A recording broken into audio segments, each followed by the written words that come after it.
একটা রাত বেঁধে দিলে দোতারার একই দেখে রাম আর কৃষ্ণ সমধু গো একই দেখে রাম আর কৃষ্ণ সমধু একটা রাতে বেঁধে দিলে দোতারার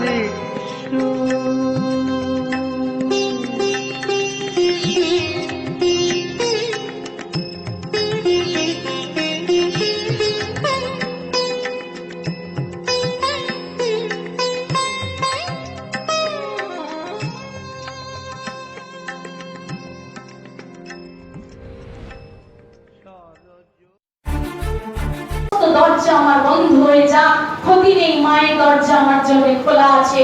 সেই মাতালের জন্য যেমন খোলা থাকতো, একদিন যদি না আসতেন সেই মাতাল তার নিচ থেকে চিৎকার করে মাকে বাদনামি করে কান্না শোনাতেন, মায়ের অশান্তি হতে শুরু হতো, যা সে এলো না কেন? তাহলে সবার জন্য তার দরজা খোলা। কেন? এত অনাবিল ভালোবাসা কোথা থেকে আসতে পারে, আর এত সমতার বোধ কি করে আসতে পারে?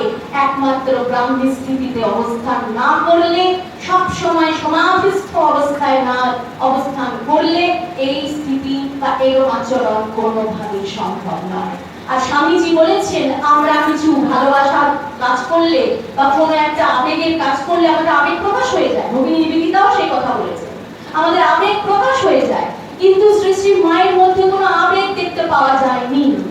যেন সেই স্বামীজি বলছেন, অতলান্ত সমুদ্রের গভীরতার মতন স্থিরতা, অথচ এইরকম অনাবিল প্রেম আর অনাবিল সেবা যা আমরা ধারে কাছেও যেতে পারবো না কোনোদিন সেই জায়গায়, কিন্তু মায়ের মধ্যে কোনো আবেগ নেই, যেন তিনি স্বয়ং সেই তথাগত বুদ্ধের মতো স্থির।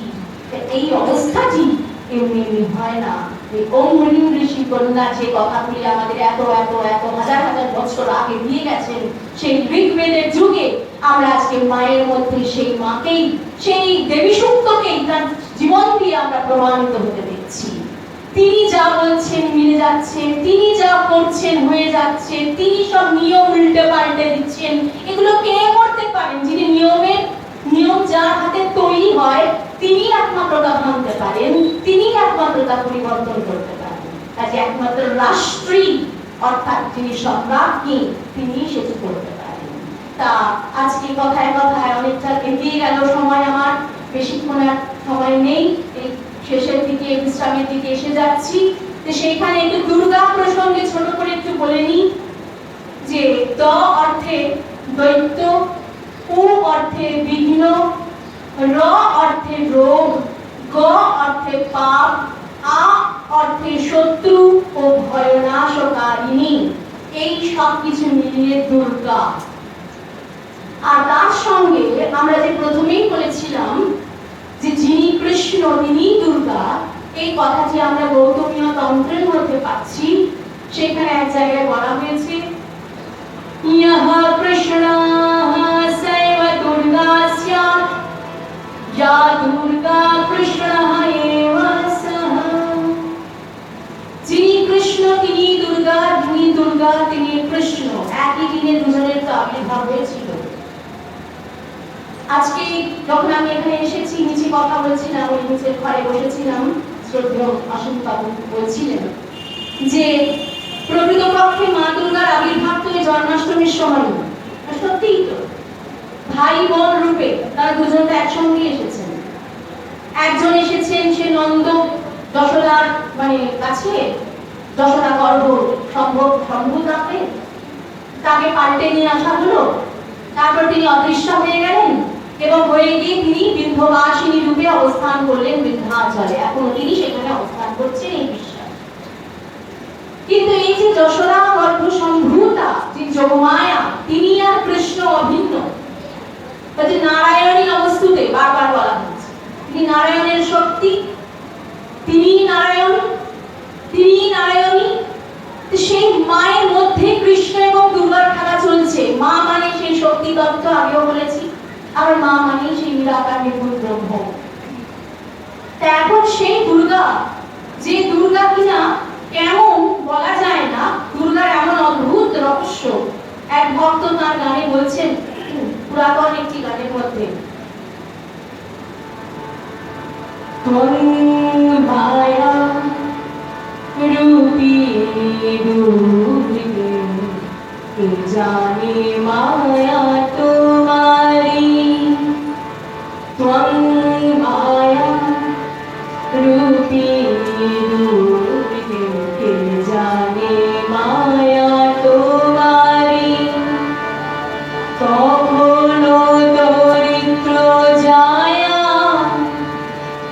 কখনো রাজরানী,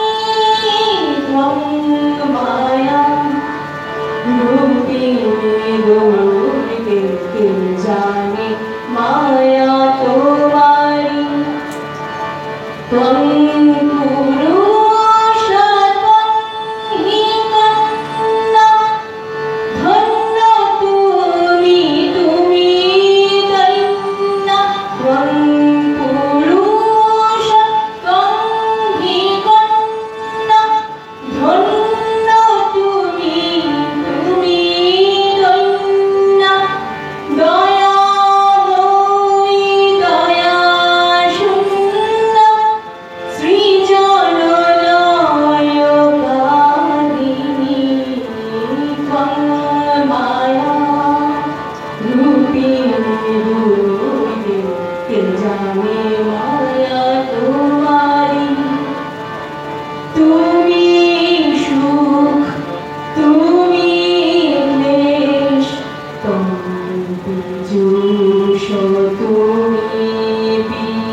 তোমার মায়ার বর্ণনা কি করে দেব? কারণ তুমি একদিকে পুরুষ, একদিকে স্ত্রী, একদিকে কন্যা, একদিকে তুমি বৃদ্ধা, আবার একদিকে তুমি দৈন্যা, আবার একদিকে তুমি ধনী, আবার একদিকে রাজরানী, একদিকে তুমি দরিদ্র জায়া, আবার কখনো দেখি তুমি হচ্ছে অত্যন্ত চঞ্চলা, আবার তুমি একমাত্র অচলা, তুমি একমাত্র মানে অসম্ভব, তোমার শক্তি স্বরূপিণী সবলা, আবার তুমি হলে দুর্বলা, তুমি সরলা, আবার তুমি কুটিলা। কি অদ্ভুত তোমার অবস্থা! তুমি হলে ঘরের মেয়ে, আবার তুমি কুলোজ্জ্বলা, তুমি আবার কলঙ্কিনী, তুমি আবার কুলহীনা, তুমি আবার সতী সাধ্বী। সমস্ত রূপের মধ্যে তুমি তুমি আছো।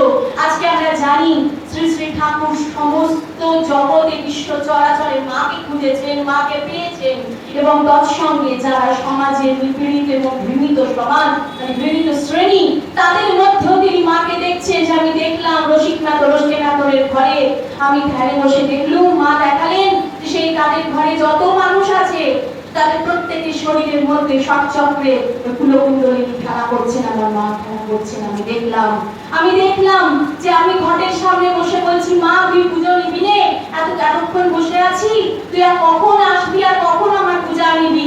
হঠাৎ দেখতে পেলাম মায়ের ঘটের মধ্যে একটি মেয়ের মুখ ভেসে উঠলো। তখন দেখলাম রমণী বেশ্যার মূর্তি ভেসে উঠলো। বুঝলুম, ও মা, আজকে রমণীর রূপ ধরে পুজো নিলি বুঝি? আচ্ছা তাই বেশ। তাহলে সবের মধ্যে ঠাকুর মা দেখছেন। মধুর বাবু সেই পতিতালয়ে নিয়ে গেছেন ঠাকুরকে, সেখানেও তিনি তাদের মধ্যে মাকে দেখলেন। তাহলে আজকে এই গানটির মধ্যে অবিকল সেই ব্রহ্ম দর্শন, সর্বভূতে মা। মা ছাড়া কাকে খারাপ বলছি আর কাকে ভালো বলছি, খারাপ ভালোর দ্বন্দ্ব কিছুই থাকে না। মায়ের কোলে ফিরলে সেখানে সব গোলমাল মিটে যায়, খারাপ ভালোর দ্বন্দ্ব মিটে যায়। তো সেই জন্যই তুমি স্ত্রী তুমি পুরুষ, এই কথাটি আমরা উপনিষদের মধ্যেই পাচ্ছি। ত্বং স্ত্রী ত্বং পুমানসি ত্বং কুমারং তবা কুমারী ত্বং জীর্ণদণ্ডেন বঞ্চসি ত্বং জাতো ভবসি বিশ্বতো। শ্বেতাশ্বতর উপনিষদ।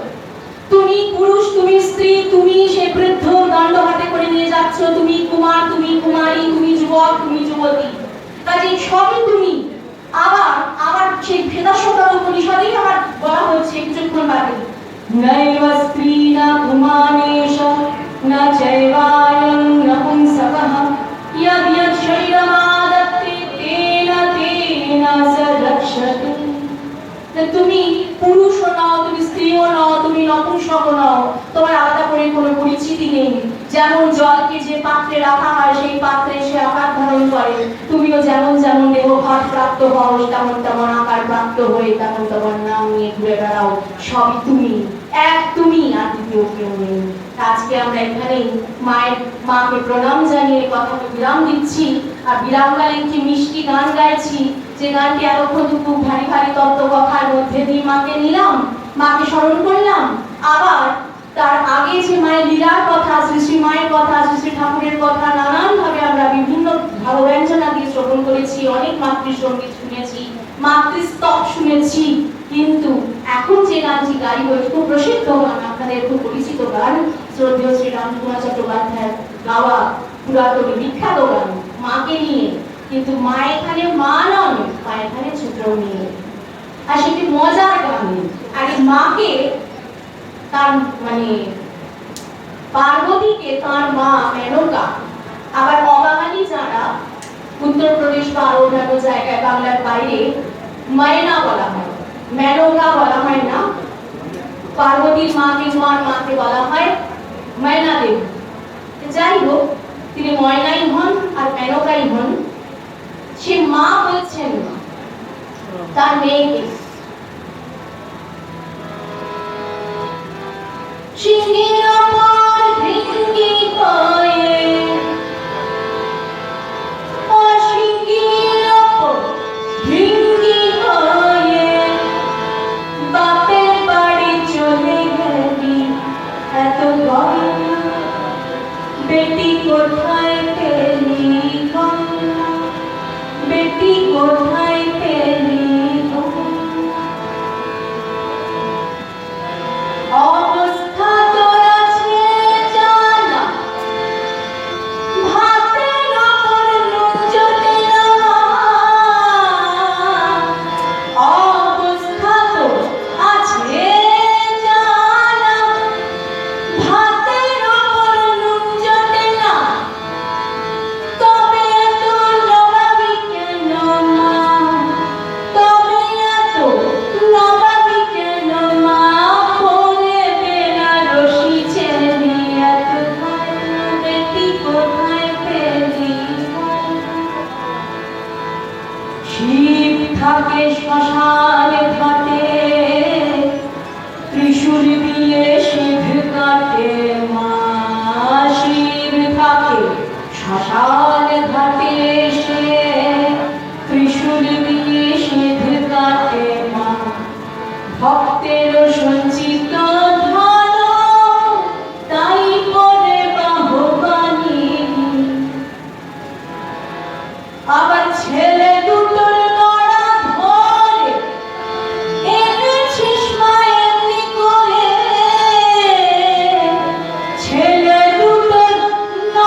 দ্বিতীয় কথা তার পিতামাতা ঠিক নেই, ঘর বাড়ি নেই, এরকম একটা লোককে কখনো জামাই করা যায়? আমরা পুরাণের মধ্যে পাই এবং ভাগবতের মধ্যে সেই কাহিনী আছে। সেই ভাবটিকে নিয়েই যেন ব্যাধস্তুতি করা হচ্ছে যে এত গয়না তুই কোথায় পেলি? যিনি শিবই যার অলঙ্কার, তার কোন অলঙ্কার নাই। তাই শিবত্বই যার অলঙ্কার, কল্যাণ যার অলঙ্কার, প্রেম যার অলঙ্কার, তার অলঙ্কারের প্রয়োজন হয় না, গয়নার প্রয়োজন হয় না। ভাবের গহনা, যেমন বৈষ্ণবরা বলে থাকেন, বৈষ্ণব মহাজনেরা, অশ্রু কম্প শ্বেত পুলক হাসি পরাবে সাত্বিক মুক্তা রাশি, এগুলো হচ্ছে গয়না। ভক্তের গয়না কোনগুলি? যখন চোখে জল আসবে, অশ্রু আসবে, প্রেমাশ্রু আসবে, শরীরে রোমাঞ্চ হবে, এগুলি হচ্ছে অলঙ্কার, এগুলি হচ্ছে গয়না। ভক্ত অন্য গয়নার জন্য লালায়িত হবেন না, যে তার মধ্যে প্রেমের এবং ভক্তির সেই পবিত্র লক্ষণগুলি মুখরিত হচ্ছে কিনা, বিকশিত হচ্ছে কিনা, সেইটির দিকে তার নজর থাকবে। আর যখন একটি করে তার সেই গয়না তিনি প্রাপ্ত হবেন, তখন তিনি দেখবেন যে তার মধ্যে কেমন ভাবের ব্যঞ্জনা তৈরি হচ্ছে। তারা দিনে একটি করে অলঙ্কার প্রাপ্ত হচ্ছেন, আর সে অলঙ্কার দিচ্ছেন কে? জগৎ জননী স্বয়ং, কারণ তিনি নিজে পরিধান করে আছেন সমস্ত ভাব ও গহনা। তাই এই সমস্ত গহনা পরিধান করে সিংহীর ওপর ভিঙ্গি হয়ে বাপের বাড়ি চলে এলি, যে আজকে হিমালয় কন্যা, হিমালয় সুতা, তুমি আজকে এসেছো ঘরে, তুই যে চলে এলি সিংহের ওপর পিঠে চড়ে। সিংহকে না বেদান্ত সিংহ, বেদান্ত সিংহের পিঠে চড়ে ঘুরে বেড়াচ্ছেন কে? না, ভারত জননী। ভারত জ্যোতিষ্মান ভূমি, সে জ্যোতিষ্মান ভূমি শুধুমাত্র আমাদের এই ভূখণ্ডটুকু নয়, এই ভূখণ্ডের মধ্যে বিশেষভাবে ভারত তত্ত্বকে অনুধাবন করা হয়েছিল যুগ যুগ ধরে। সেজন্য একটি ভারত ভূখণ্ড, আমাদের প্রত্যেকের মধ্যেই সেই ভারত ভূমি রয়েছে। এই যে অবস্থা, সেই ভারত ভূমি একমাত্র যে যিনি বাহন, তিনি হলেন ভারত অবস্থার যিনি বাহন, তিনি হলেন বেদান্ত সিংহ। তাই সেই বেদান্ত সিংহার হয়ে মা এসেছেন। আমরা মাকে আবাহন করছি আমাদের হৃদয়ে, মনে, প্রাণে। মা তুমি এসো, তুমি আমাদের অন্ধকার দূর করো। তুমি তোমার সঙ্গে তোমার ছেলে দুটিকে এনেছো, কার্তিক এবং গণেশ। তাদের পরিধানে ওরা কি তোর সতীন তোমা, তোর গেঞ্জি দুটো কিনে দিলি? যে এত বাজে বস্ত্র, খারাপ বস্ত্র কেন পরিধান করিয়ে এনেছো? এরা দুজন কারা? একজন জ্ঞান, একজন বৈরাগ্য। দুই পুত্র সঙ্গে নিয়ে মা এসেছেন, জ্ঞান রূপী গণপতি, বৈরাগ্য রূপী কার্তিকেয়। এই দুই জনকে সঙ্গে নিয়ে তিনি এসেছেন। তা সেই দুই পুত্রকে তিনি যেন কোনো বস্ত্র দিয়ে ঢেকে না দেন, কারণ বস্ত্রের আবরণ থাকলে, অজ্ঞানতার আবরণ থাকলে আমরা জ্ঞান বৈরাগ্যকে পাবো না। সেই পুত্র জ্ঞান আর বৈরাগ্য আমাদের মধ্যেই আছেন, নিরন্তর আছেন। মা থাকলে সঙ্গে সন্তানেরা অবশ্যই থাকবেন, কিন্তু ওই গেঞ্জি অর্থাৎ ওই আবরণ বা অজ্ঞানের আবরণ তুমি মোচন করো মা, তুমি প্রকাশ করো আমাদের অন্তরের জ্ঞান এবং বৈরাগ্য। নয়তো আমরা যে তোমাকে পাবো না, আর তোমাকে না পেলে যে তৃপ্তি হবে না, আর তৃপ্তি না হলে যে আমার পুনর্জন্ম হতেই থাকবে আর হতেই থাকবে, শান্তি পাবো না, মুক্তি হবে না, আর তৃপ্তি না হলে যে তর্পণ হবে না। তাই মাকে সন্তান পেলেই, প্রাপ্ত হলেই তার তৃপ্তি, সন্তানেরও তৃপ্তি, জননী তথা মায়েরও তৃপ্তি। তা আমাদের মা একাধারে জননী, আবার তার সঙ্গে মা, তিনি জন্মদাত্রী, আবার তিনি আত্মস্বরূপী মা।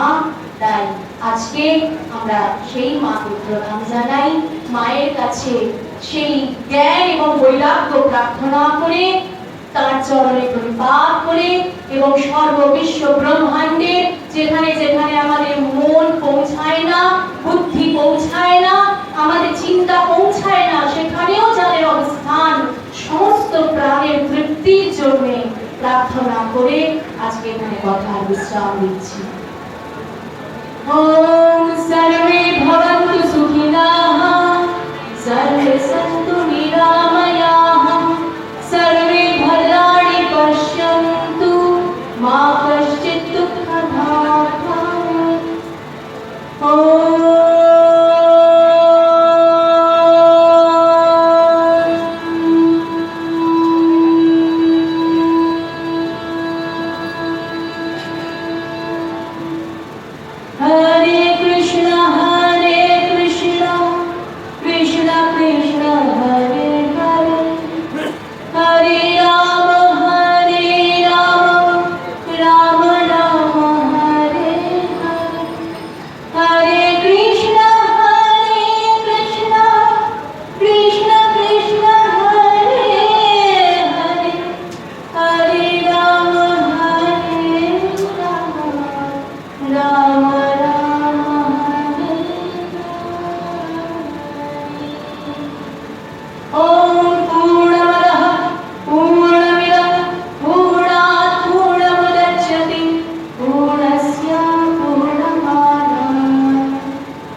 গানটি গাইবো, গানটি সকলেরই জানা।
আর সবার শেষে একটি গান করার অনুমতি পেয়েছি। আমার শ্রদ্ধেয় দাদা জয়পুরার অনুরোধ, একটি গান। বেশি কথা বলবো না, তবে একটা কথা বলি, আমার মায়েরা যারা আছেন, জগৎজননী মতো আছেনই, সবার প্রথমে আপনাদের চরণে প্রণাম জানাই। আমি গর্বধারী যে আপনারা আর আমার পিতৃতুল্য যারা আছেন প্রত্যেককে শুভ শারদীয়ার আগাম শারদীয়ার আন্তরিক অভিনন্দন, শ্রদ্ধা ভালোবাসা জানাই। একটি গান গাইব, কারণ এত সুন্দর পরিবেশের মধ্যে আমি দু তিনটে গান গিয়ে বেকার ঘটাবো না। সবাইকে প্রণাম জানাই এবং চলুন আমরা আজকে মাতৃস্মৃতি মন্দির থেকে একটা ভেলা ছাড়ব। সেই ভেলায় করে আমরা কামারপুকুর ঠাকুর বাড়িতে ঠাকুরের জন্মস্থান। ভেলায় পরে চলবে, আগে সম্বর্ধনা হয়ে যাবে।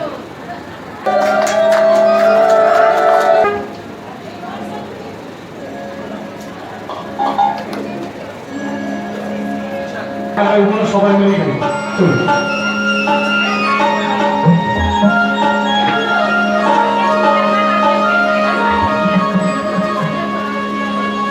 রাম কৃষ্ণ নামে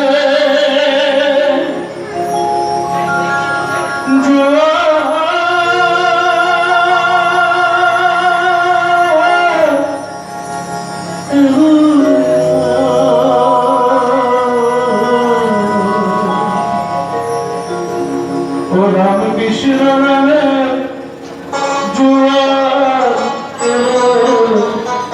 ভাসিয়ে দেনা ভাবভূতি পুত্রে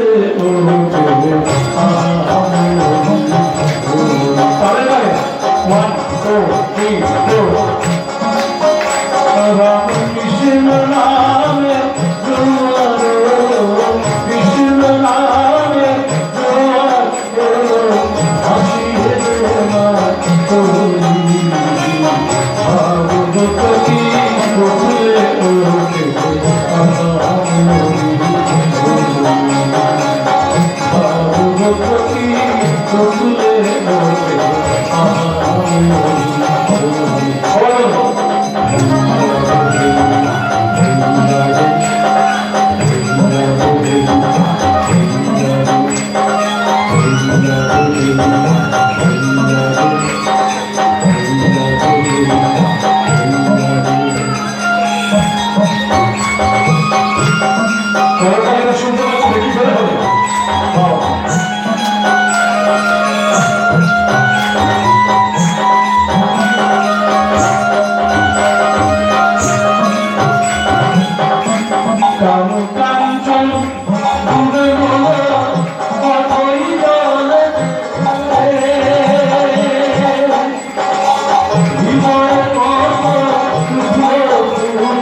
Thank you.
পরিচিতা আমার পল্লবী দিদিভাই বলে হয়েছে মানুষের মধ্যে ভগবান বিরাজ।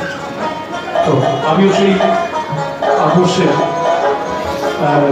বলতে চাই যে আমি আপনাদের চরণ ধরে থাকতে চাই। এই শিল্পী জীবন সার্থক হবে তখনই যখন আপনাদের চরণ তলায় আমি ঠাই পাবো। তাই বলছিলাম ওরা আপনাদেরকে ছেড়ে দিলে এই ভাগা শিবরা আর তো পাবে না। আমি চরণ ধরে থাকবো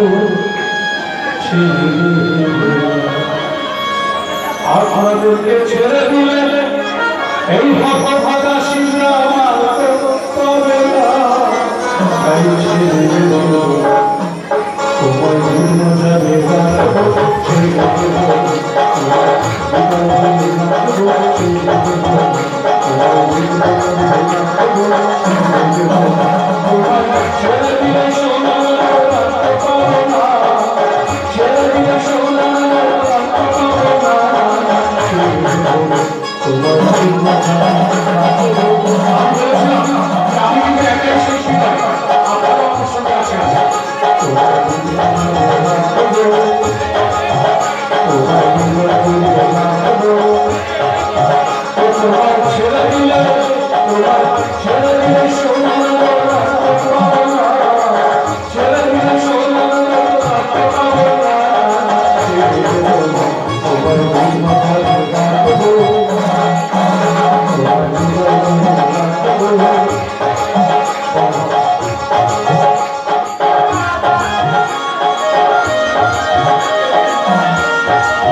নভেম্বর আমাদের আবার অনুষ্ঠান হবে, সুতরাং ভয় পাওয়ার কিছু নেই, বারবার হবে, আসছে বছর আবার হবে।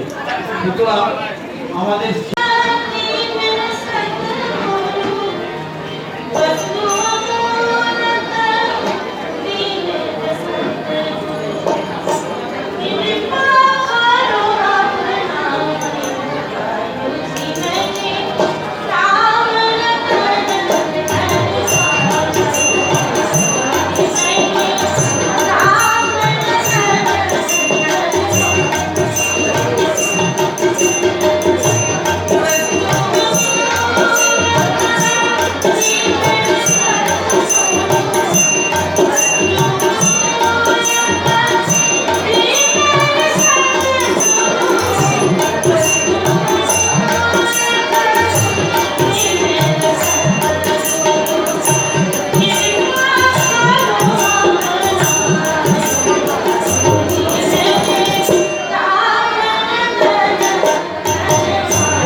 অনুষ্ঠান শেষ হলো একটি ঘোষণা আমরা বলে দিই, সেটা একটু মাথায় রাখবেন। আগামী 31শে অক্টোবর এই মাসের শেষ দিন এবং 1 নভেম্বর আমাদের 24তম বর্ষের বাৎসরিক कृष्णः परब्रह्म नित्यः पूर्णः सनातनः इति ज्ञानं समाश्रित्य मुक्तज्ञानं लभेत ध्रुवम्।